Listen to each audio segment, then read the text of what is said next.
Happy last day of 2024 and welcome to 2025. And I just wanted to let you know because I'm happy to see that it looks like you got some of the ideas that I had sent you and put them into place, and it makes me super happy. I just think that you missed some of it, and I wasn't sure if I demonstrated it well enough in the project, and I wanted to show you how it should really be. Now, China was making a sun, and it's an artificial sun, and it's pretty darn awesome, and it goes with the idea, and I wanted this to be the center portion of it because of the heat that it radiates and its ability to possibly have a gravitational force. It's cool. Play with it. But that's way out of my league. Now, each ship design that would go into this would possibly be made out of the remnants of asteroids that we put in the orbital space as an orbital asteroid. As we start having to worry about these asteroids more and more and more and more, let's break them up. Let's put them into an orbital ring, as I suggested before this science project was ever even an art project for you guys.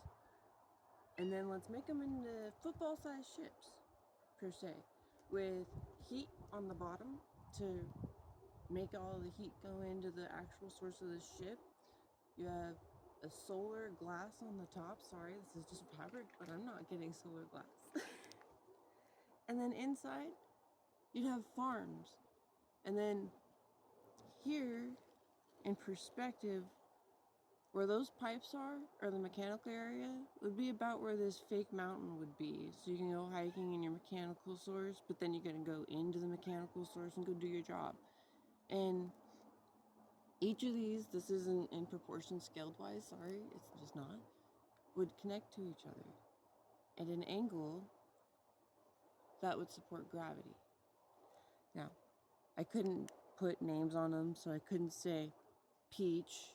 The brand was taken for different fruits, so I couldn't put labels on here, but I figured each one of them could have their own fruit base or food base or desert dome base. And I'm seeing this happen all over America now, or not just America, but the world now, and I'm super stoked about it.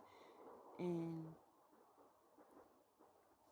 inside the bottom portion where it would be heated, we would have a purification system. I've been telling NASA that if they put sponges and plankton into one water source, it could create oxygen.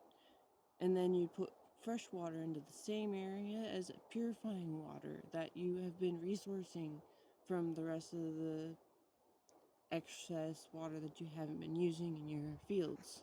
And then that oxygen blend air could be sucked in and reused as air for the actual ship.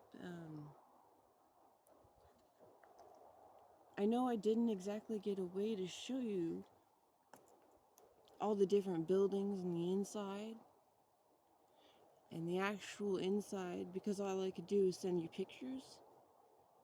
And so I understand I didn't win anything, but I still think that this was a really good idea, and I was really hoping that you would do more with it than just making the new ISS, because I believe food should be starting to be grown out there.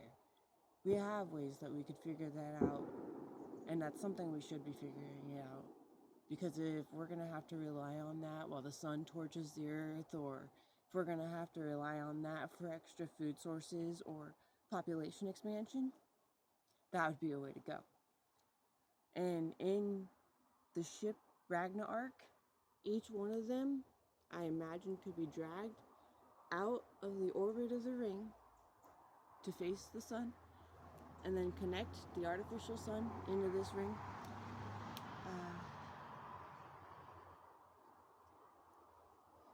I'm getting cold. Can I have my jacket?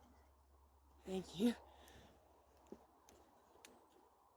I can't really think all this cold. Sorry, guys.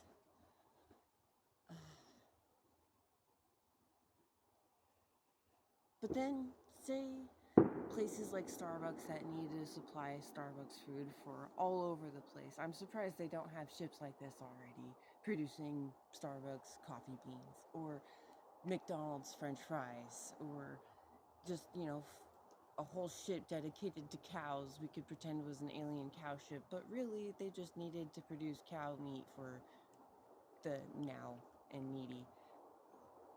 I really hope this idea can span into something, and I hope I entertained you guys for at least the waiting until 12 o'clock hour. Thank you.